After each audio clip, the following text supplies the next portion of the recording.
છેલ્લા 3 દાયકાના સંદર્ભે ભારતના શેર બજાર કાઢી લ્યો ભાઈ તલવાર.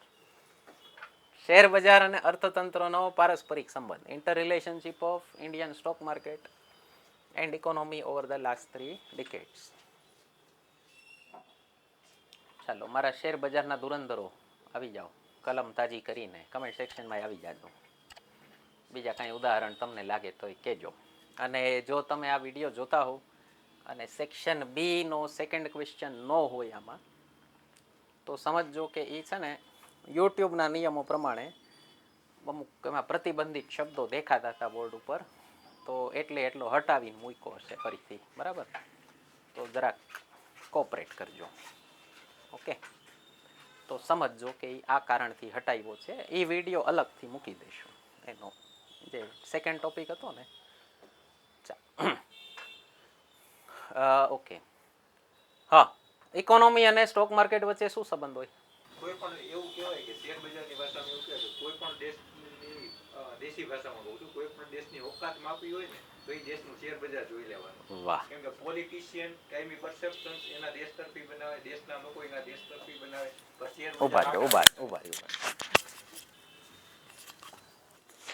એટલે શેર બજારની લેંગ્વેજમાં એક કોટ છે કે દેશી ભાષામાં એવું કહેવાય છે કે કોઈ પણ દેશની ઓકાત માપી હોય ને તો એ દેશનું શેર બજાર જોઈ લેવાનું, સ્ટોક માર્કેટ. કેમ કે દુનિયાની કોઈ પણ કન્ટ્રી હોય, એનો લીડર્સ હોય કે એનું આમ પબ્લિક હોય, એ સારું જ પરસેપ્શન બનાવવાનું છે, પણ સ્ટોક માર્કેટ આંકડા દેખાડવાના છે. એટલે વર્લ્ડ તમને કયા લેવલે જોવે છે, ફોરેન ઇન્વેસ્ટરો કયા લેવલે જોવે છે, ડોમેસ્ટિક ઇન્વેસ્ટરો તમને કયા લેવલે જોવે છે, એ શેર બજાર દેખાડી દેશે. એટલે શેર બજાર એવું નથી કહેતા કે 100% સાચું પરસેપ્શન બતાડે દેશનું, પણ એટલી 70-80% પરસેપ્શન દેખાડી દે.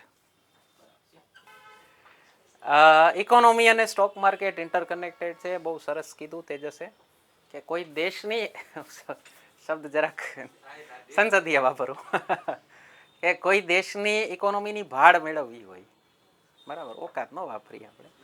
હા, એને કેટલું પાણી માપવું હોય, બરાબર, આપણે હું જીપીએસસીની તૈયારી કરી છે, એનું પાણી માપવું હોય તો એનું સ્ટોક માર્કેટ જોઈ લેવું. એનાથી વિદેશી ઇન્વેસ્ટર્સ ને તમને ડોમેસ્ટિક ઇન્વેસ્ટર્સ કઈ રીતે જોવે છે ખ્યાલ આવે. પણ દર વખતે છે ને સ્ટોક પ્રાઇસીસ સિંક્રોનાઇઝેશનમાં ન ચાલતા હોય. ઘણી વખત એવું થઈ શકે કે ઇકોનોમી ઉપર જતી હોય અને કોઈ નીજર્ક રિએક્શનના કારણે કોઈ તાત્કાલિક એકાદું દેખાઈ જાય, જેમ કે ઈરાન ઇઝરાયલનું યુદ્ધ થાય, ભારતની ઇકોનોમી કાંઈ ફેર નથી પડવાનો, પણ સ્ટોક માર્કેટ ડાઉન જાય તમારું. બરાબર, બીજું કહું તમને, પણ એનાથી જીડીપી બહુ ખાસ ડાઉન નહીં જાય. હા, પણ શેર બજાર છે ને એ એક પરસેપ્શનથી ચાલતું હોય. એક્સપોર્ટ બંધ થાય તો કંપનીઝને નુકસાન જશે, જે કંપનીઝ એક્સપોર્ટ કરે છે એને નુકસાન જશે. એટલે તમને ટેમ્પરરી સ્ટોક માર્કેટ ડાઉન બતાવે, પછી એ બધું હરખું થઈ જાય તો પાછું સ્ટોક માર્કેટ ઉપર આવી જાય. ઓકે, અને ઘણી વખત એવું હોય કે ઇકોનોમી ડાઉન જતી હોય પણ અમુક કંપનીઝે બહુ સારું પરફોર્મ કર્યું હોય તો સ્ટોક માર્કેટ થોડોક ટાઈમ ઉપર દેખાડે તમને. ઓકે, ઇકોનોમિક ઇન્ડિકેટર્સ કયા હોય? જીડીપી, ઇન્ફ્લેશન, એમ્પ્લોયમેન્ટ વગેરે. એ બધા જે ઇન્વેસ્ટર સેન્ટિમેન્ટ હોય ને, જે રોકાણકારનો મિજાજ છે, એને એ ઇન્ફ્લુઅન્સ કરતા હોય. બરાબર, જીડીપી વધતી હોય તમારા દેશનું એક ઇકોનોમિક સિનારીઓ સારો લાગતો હોય તો ડેફિનેટલી બધા ઇન્વેસ્ટ કરવાના છે, લોકલ લોકો કરવાના છે, ફોરેન વાળા કરવાના છે, તો શેર બજાર ઉપર જશે. બરાબર, corporate earnings play a major role. જેમ કે આપણે વાત થઈ, કોર્પોરેટ એટલે કંપનીઓની આવક હોય ને એ સૌથી મોટો રોલ પ્લે કરતી હોય ઇકોનોમી કરતા. પણ કંપનીઓની ઇકોનોમી છે એ જીડીપીમાં મોટો રોલ પ્લે કરતી હોય. કંપની સારું પરફોર્મ કરે તો સરકારને ટેક્સ કલેક્શન વધુ થશે, એમ્પ્લોયમેન્ટ જનરેશન વધુ થશે, તો ઇકોનોમી એ વધશે. કંપની સારું પરફોર્મ કરશે તો સ્ટોક માર્કેટ એ વધશે. બરાબર, બીજું, ભારતમાં એક જરાક થોડીક બેઝિક્સ ઉપર આવી જાય. ભારતના બે સૌથી પોપ્યુલર ઇન્ડેક્સ છે, સૂચક આંકો છે, એક નિફ્ટી 50 અને સેન્સેક્સ 30. તો આમાં બધી કંપની પોતાનું પાર્ટિસિપેશન કરવા માટે પડાપડી કરતી હોય કે આપણી કંપની પણ આમાં આવી જાય નિફ્ટીમાં અને સેન્સેક્સમાં. પણ આ 50 અને 30 કંપની છે ને એ ટોપની કંપનીઝ છે. એના અલગ અલગ ક્રાઇટેરિયા છે બંનેના, એમાં હું નથી જતો, પણ એ તમને એક જરાક મૂડ બતાવી દે કે આખું શેર બજાર કઈ રીતે જાય છે. અને શેર બજારથી એક તમને ખ્યાલ આવે ઓવરઓલ ઇકોનોમી કઈ બાજુ જાય છે. તો બંને એક સાથે જોડાયેલા છે, ઇન્ટરકનેક્ટેડ છે, બરાબર. બીજી વસ્તુ, સ્ટોક માર્કેટ છે ને એ અર્લી સાયન્સ બતાવી દે. જેમ કે આપણે વાત થઈ, યુદ્ધ થાય, બરાબર, ઓપરેશન સિંદૂર થાય, તો તાત્કાલિક તમે જોયું હોય ઝરકાયું હોય. શું કામ? એને ખબર પડે કે જો યુદ્ધ લાંબુ ચાલ્યું તો ઇકોનોમીને નુકસાન જશે, તો બજાર ડાઉન જાય. પેલી મહામારી આવી 5 વર્ષ પહેલા, એવું આવે તો કેવડું મોટું કાપડું પડ્યું હતું ને. તો સ્ટોક માર્કેટે કેટલું સરસ પ્રિડિક્ટ કર્યું કે 1 વર્ષ તો ખરાબ જ છે, બરાબર. તો ઇકોનોમિકલી આપણે જોયું 1 વર્ષ ખરાબ જ હતું, અને પછી તરત જ નેક્સ્ટ યરથી પાછું ઇકોનોમિક રિવાઇવલ શરૂ થયું અને સેન્સેક્સનું રિવાઇવલ શરૂ થયું, બરાબર. તો સ્ટોક માર્કેટ છે ને અર્લી સાયન્સ બતાવી દે કે આવનારા સમયમાં ઇકોનોમી કઈ દિશામાં ચાલવાની છે. તો એક ઉદાહરણ આ આપી શકો, એણે છેલ્લા 3 દાયકા કીધું છે, તો ઉદાહરણો થોડાક આપવા. તો મિત્રો, આશા કરું છું તમને આપણી લેક્ચર સિરીઝમાં મજા આવે છે. બીજી પણ લેક્ચર સિરીઝ આપણી ચેનલ પર પડી છે, ન જોઈ હોય તો ખાસ જોઈ લેજો. એક આપણી બંધારણ લેક્ચર સિરીઝ પડી છે, 11 લેક્ચર્સ ફ્રીમાં મૂકી દીધેલા છે, અને બંધારણનો કોર્સ આપણો પરચેસ કરવો એપ્લિકેશન ઉપર તો એ પણ આવી ગયો છે. અમને આ નંબર ઉપર વોટ્સએપ કરજો, ડાયરેક્ટ યુપીઆઈ પેમેન્ટ કરશો તો ઘણું ડિસ્કાઉન્ટ કરાવી દેશું, એમાં લખેલી છે ફીઝ એના કરતાં. બીજી વૈદિક મેથ્સની લેક્ચર સિરીઝ ચેનલ પર પડી છે, એ ન જોઈ હોય તો ખાસ જોઈ લેજો. વૈદિક મેથ્સથી તમારી કેલ્ક્યુલેશન સ્પીડ કેટલી વધી શકે એનો તમને ખ્યાલ આવશે. પ્રીવિયસ પેપર સોલ્યુશન આપણે મેથ્સના મૂકતા રહીએ છીએ, તો જોશો તો ખ્યાલ આવશે કેટલો ફરક પડે. અને હમણાં એક નવો કોર્સ લોન્ચ થયો IBPS SSCનો, તમે બેંક સ્ટાફ સિલેક્શન એવી કોઈ એક્ઝામ આપતા હો તો એનો પણ આખો વૈદિક મેથ્સની શોર્ટકટ્સથી કોર્સ આપણે મૂકેલો છે એપ્લિકેશન ઉપર. જ્યોગ્રાફી અને સાયન્સ એન્ડ ટેકનો પણ કોર્સ પડેલો છે એપ્લિકેશન ઉપર. કોઈ પણ કોર્સ પરચેસ કરવો હોય અમને આ નંબર પર વોટ્સએપ કરજો, તમને ડાયરેક્ટ યુપીઆઈ પેમેન્ટ કરશો તો ઘણું બધું ડિસ્કાઉન્ટ કરાવી દેશું. એપ્લિકેશનનું નામ અહીંયા પડ્યું છે. ન પરચેસ કરવું હોય તોય કોઈ પ્રોબ્લેમ નથી, ફ્રીમાં ઘણા બધા લેક્ચર્સ પડેલા છે આપણી યુટ્યુબ ચેનલ ઉપર, એ જરૂરથી જોઈ લેજો, ખૂબ જ ફાયદો થશે. કન્ટિન્યુ કરીએ છીએ લેક્ચરથી. બીજું, પોલિટિકલ ઇવેન્ટ્સ અને જીઓપોલિટિકલ ટેન્શન.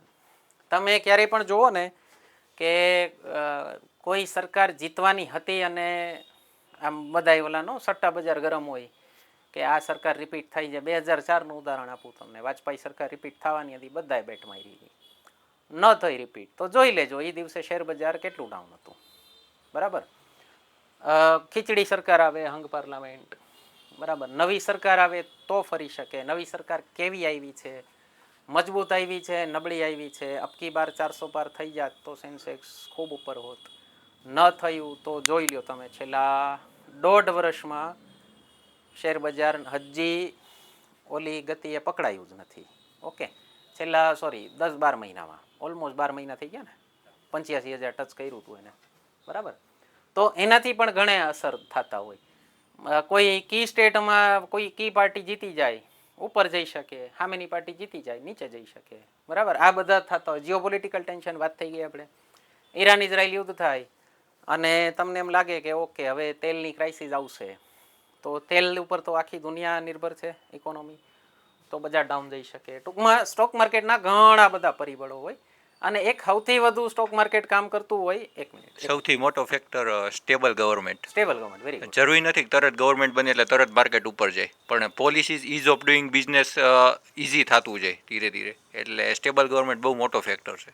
ડેફિનેટલી. એટલે વેપારીને છે ને શું જોતું હોય, દુનિયાનો ગમે એ વેપારી હોય ને એને શું જોતું હોય, સ્થિરતા. મને કાલે શું થવાનું છે, પરમદી શું થવાનું છે, એનો થોડો ઘણો આભાસ હોવો જોઈએ. જાજા જર્ક્સ નહીં દેવાના, તો હું રોકાણી પ્રમાણે કરી શકું, બરાબર. બિઝનેસ સારું કરે, શેર બજાર ઉપર જાય. ઓકે, ઇન્ટરનેશનલ ક્રાઇસિસથી પણ ઉપર નીચે જઈ શકે. આપણે વાત થઈ ગઈ એમ, નોટ ઓલવેઝ રિલેટેડ, પણ લોંગ રનમાં એ લોકો કેચઅપ કરી લે. જેમ કે ક્યારેક તમને એવું થયું હોય કે ઈરાન ઇઝરાયલ વોરથી ડાઉન ગયું અને પછી કાંઈ થયું નહીં તો ફટાક કરતું ઉપર વયું ગયું. એ 2-3 દિવસોમાં જે લોકોને ઓલા ટ્રેડિંગ કર્યા હોય ને એને નુકસાન જઈ શકે. ઓવરઓલ ઇકોનોમીને લાંબો ફરક ન પડે. લાંબા ગાળે છે ને એ કઈ દિશામાં ઇકોનોમી ગઈ હતી એ જ દિશામાં શેર બજાર વયું જાય, બરાબર. ઘણી વખત આપણે વાત થઈ ગઈ અર્લી નીજર્ક રિએક્શન્સ આવે. નીજર્ક એટલે ફટાક કરતું ને તમે ગોઠણની પણ ઊભા થઈ જાઓ, તો એને નીજર્ક રિએક્શન કહેવાય, ક્ષણિક પ્રતિભાવ ગુજરાતીમાં. Economy is a result of long term measures, વાત થઈ ગઈ આપણે. શેર બજાર રોજે રોજ ચેન્જ થતું હોય, એટલે એ ઘણી વખત શું હોય, આજની સ્થિતિ ઉપર વધારે અસર થતું હોય. ઇકોનોમી આજકાલની સ્થિતિ ઉપર એને કાંઈ ફેર ન પડે, એને લાંબે ગાળે ફરક પડતો હોય. બરાબર, જેમ કે અદાણીના શેર્સ ડાઉન થાય, ઇકોનોમી કાંઈ ફેર ન પડ્યો, શેર બજાર સારો પડી ગયો. શું કામ? ઇકોનોમી આખું વરસ જોતી હોય. બરાબર, વરમાં અદાણી રિકવરી થઈ જાય તો જીડીપી ઉપર આવી ગઈ. શેર્સ ડાઉન ગયા, અદાણીના પ્રોફિટને કાંઈ ફેર નહોતો પડ્યો, જીડીપીને કાંઈ ફેર નહીં પડે. Okay, yes. બીજી વસ્તુ, કોઈ પણ ઇકોનોમી છે ને એ મોટી કંપનીઝ વગર સુપર પાવર થઈ શકે નહીં. અમેરિકા જોઈ લ્યો, ચાઇના જોઈ લ્યો, રશિયાએ મોટી કંપનીઝ ન બનાવી એટલે સુપર પાવર ન થયું. અને આપણે ખાસ કરીને ભારતની જીડીપીમાં પ્રોડક્શનનો શેર આપણે વધારવાની ખાસ જરૂર છે. ખેતી ઉપર આપણે બહુ આધારિત હતા ઘણા બધા લાંબા સમય સુધી, અત્યારે સર્વિસીસ ઉપર આધારિત છીએ.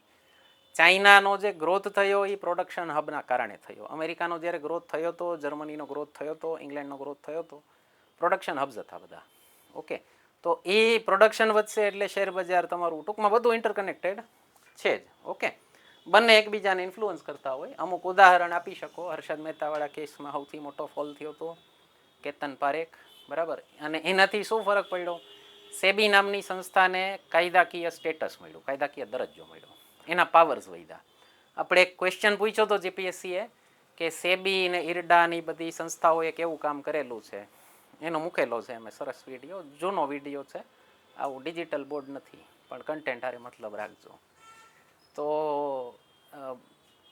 શું હોય, કોઈ પણ પોલિસી ગવર્મેન્ટ લેતી હોય ને ડિસિઝન, ભૂલ કરે સુધાર કરે, ભૂલ કરે સુધાર કરે.